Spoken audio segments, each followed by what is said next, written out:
अस्सलाम वालेकुम, मैं हूं शाहजेब खानजादा। वो शराइत जिनकी बुनियाद पर कश्मीरी राजा ने भारत के साथ इल्हाक किया, भारत इन तमाम शराइत से पीछे हट गया है, जिसके बाद भारतीय आइन के तहत कश्मीर को हासिल खुसूसी हैसियत खत्म हो गई है। मकबूजा कश्मीर अब रियासत नहीं रहा, वफाक के मातहत आ गया है और भारत का हिस्सा बना दिया गया है। पहले मकबूजा कश्मीर का अलग झंडा और आइन था, वो भी ख़त्म हो गया है। अब भारत के तमाम मरकज़ी क़वानीन का इतलाक़ मकबूजा कश्मीर पर हो सकेगा।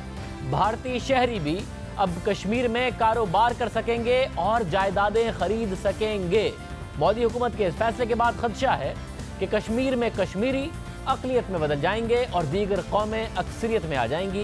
पूरे खित्ते का जोग्राफिया बदल जाएगा। साथ ही पाकिस्तान ने वाज़े किया है कि वो भारत के इस गैर कानूनी इक़दाम के खिलाफ तमाम ऑप्शंस इस्तेमाल करेगा।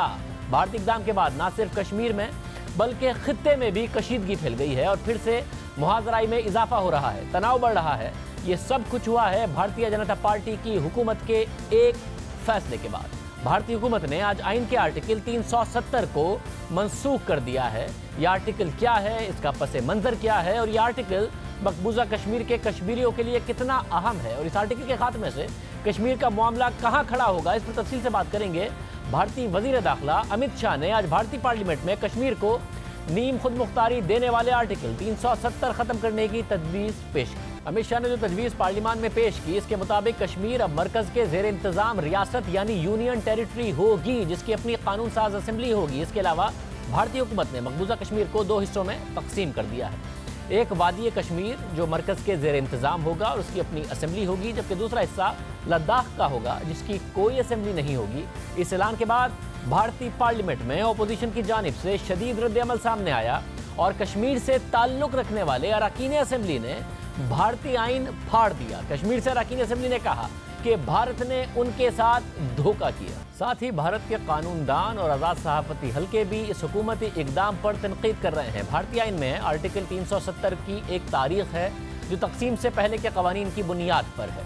जब बरे सग़ीर की तकसीम का मामला आया तो पाकिस्तान और भारत के नाम से दो अलहदा मुल्क वजूद में आए, लेकिन बरे सग़ीर में बाज़ ऐसी रियासतें थीं जिनके मुस्तक़बिल का फ़ैसला नहीं हो सका था। उनमें से एक रियासत कश्मीर भी थी जो राजा हरि सिंह के मातहत थी।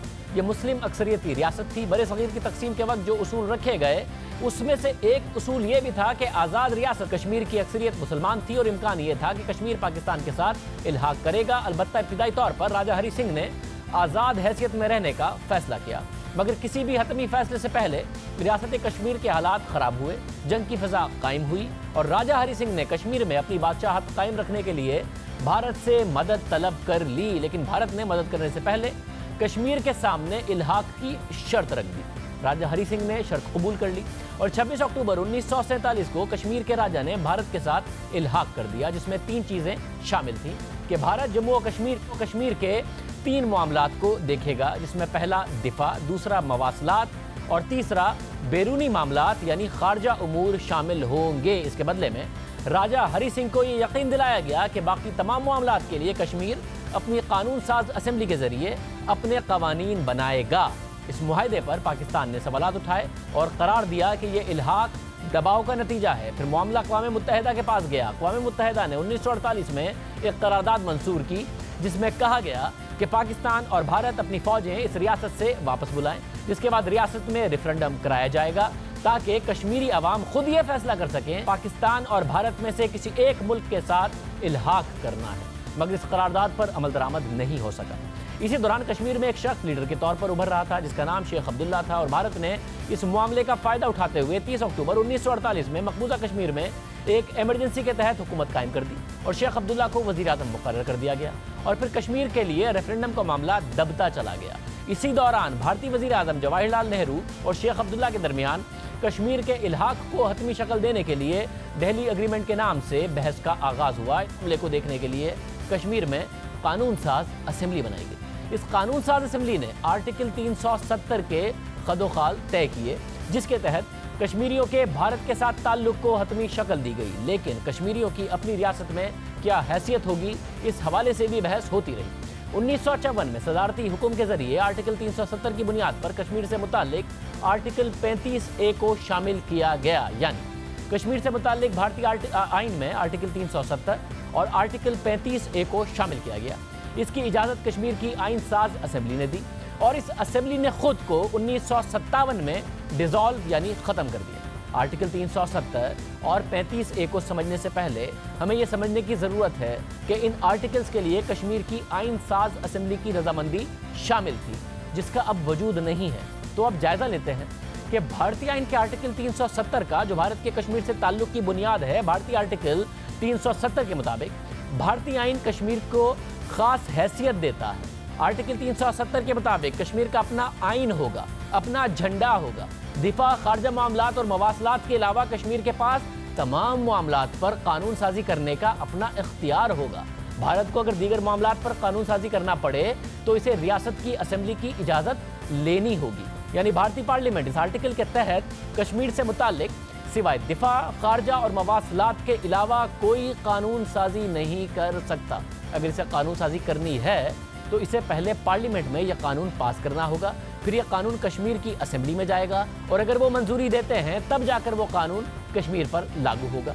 आर्टिकल 370 के तहत रियासत जम्मू कश्मीर को एक खास मुकाम हासिल होगा और भारत के आइन की जो दफात दीगर रियासतों पर लागू होती हैं, इस आर्टिकल के तहत उनका इतलाक रियासत जम्मू कश्मीर पर नहीं हो सकता।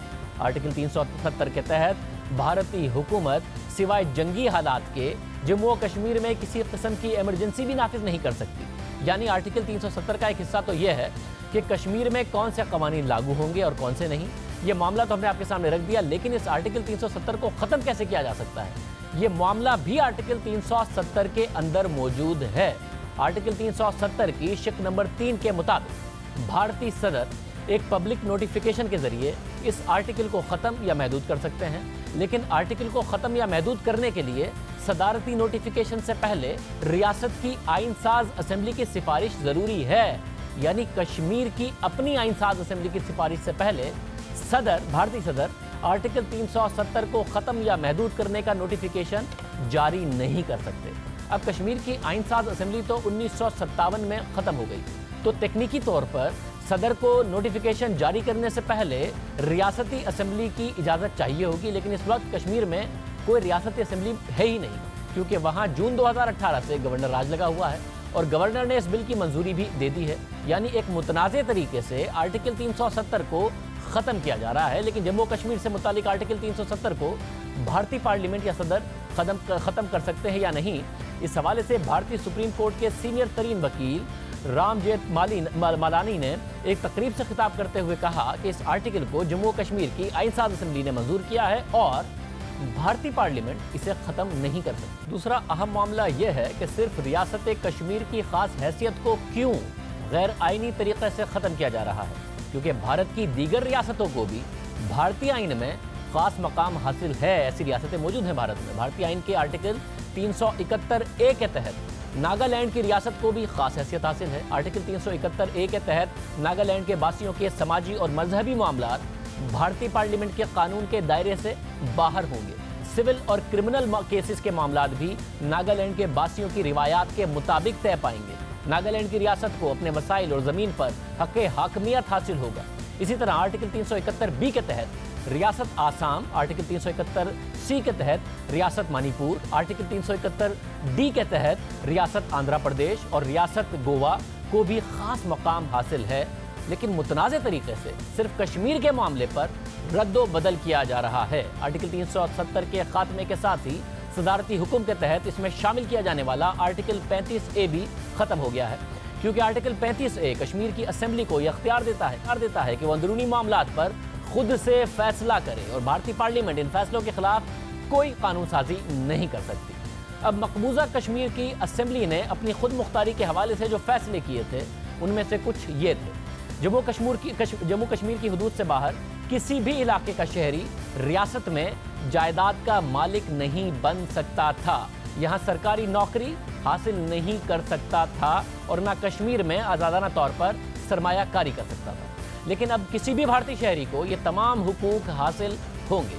कश्मीरियों को खदशा है कि आर्टिकल 35 ख़त्म होने के बाद वो कश्मीर में अक़लियत में तब्दील हो जाएंगे, उनकी ज़मीनों, वसाइल और रोज़गार पर कब्जा हो सकता है। अब भारतीय हुकूमत ने इस आइनी आर्टिकल को ख़त्म कर दिया है। जिस पर सख्त रद्द-ए-अमल सामने आ रहा है। भारत में इस आर्टिकल के हवाले से कई साल से बहस हो रही है और ये मोदी हुकूमत का इंतखाबी वादा भी था, जिस पर आज अमल कर दिया गया। भारतीय हुकूमत को अंदाजा था कि कश्मीर में इस फैसले के बाद रद्द-ए-अमल सामने आएगा, इसलिए पहले से ही इकदाम उठाए गए। चंद दिन पहले से ही कश्मीर में सूरत हाल कशीदा है। भारतीय हुकूमत गुज़िश्ता हफ्ते 35,000 से ज़ायद इजाफी फौजी मकबूजा कश्मीर में भेज चुकी है और आज मजीद 8,000 फौजी भेज दिए गए हैं। साथ ही भारतीय हुकूमत की जानिब से सयाहों और ज़ायरीन को फौरी तौर पर मकबूजा कश्मीर छोड़ने की हिदायत के बाद कश्मीरी अवाम की बेचैनी में मजीद इजाफा हो गया। इस वक्त मकबूजा कश्मीर में दफ़ा 144 नाफिज है, जबकि साबिक वज़ीर आला उमर अब्दुल्ला और महबूबा मुफ्ती को पहले उनके घरों में नज़रबंद कर दिया गया और अब महबूबा मुफ्ती को गिरफ्तार कर लिया गया है, जबकि दीगर कश्मीरी रहनुमाओं को भी घरों में कैद कर दिया गया है। तमाम तालीमी इदारे बंद हैं, मोबाइल फ़ोन और इंटरनेट सर्विसेज भी मुअत्तल हैं। भारतीय हुकूमत के इस फैसले पर कश्मीरी क़यादत का सख्त रद्द-ए-अमल सामने आ रहा है। साबिक वज़ीर आला कश्मीर महबूबा मुफ्ती ने ट्वीट किया कि आज का दिन भारत की जमहूरियत का सियाह तरीन दिन है। जम्मू कश्मीर की क़यादत की जानिब से 1947 में 2 कौमी नज़रिए को रद्द करना और भारत के साथ इल्हाक का फैसला बैकफायर कर गया है। उन्होंने मजीद लिखा कि भारतीय हुकूमत की जानिब से आर्टिकल 370 को यकतरफा तौर पर ख़त्म करना गैर कानूनी और गैर आइनी है। इससे भारत जम्मू कश्मीर में काबिज क़ुव्वत बन जाएगा। इसी तरह साबिक वज़ीर आला कश्मीर उमर अब्दुल्ला ने अपने बयान में कहा कि भारतीय हुकूमत का ये यकतरफा फैसला कश्मीरी अवाम को धोखा देने के मुतरादिफ है। इतने खामोशी से इस तबाहकुन फैसले के लिए फिजा हमवार की। बदकिस्मती से हमारा सबसे बड़ा खौफ सच साबित हो गया, जबकि कश्मीर में भारतीय हुकूमत के नुमाइंदे हमसे झूठ बोलते रहे कि कोई बड़ा फैसला नहीं लिया जा रहा। ये फैसला यकतरफा, गैर कानूनी और गैर आइनी है, जिसकी उनकी जमात चैलेंज करेगी। एक तवील और मुश्किल लड़ाई लड़नी है, जिसके लिए हम तैयार हैं। साथ ही भारत के अंदर से भी मोदी हुकूमत के इस फैसले की मुखालफत सामने आ रही है। कांग्रेस के रहनुमा और साबिक वज़ीर दाखिला चिदंबरम ने भारतीय पार्लियामेंट से खिताब करते हुए कहा कि इस वक्त आपको लगता है कि आपने कामयाबी हासिल कर ली है, मगर आप गलत हैं और तारीख आपको गलत साबित करेगी। आने वाली नस्लों का ये एहसास होगा कि ये ऐवान आज कितनी संगीन गलती कर रहा है।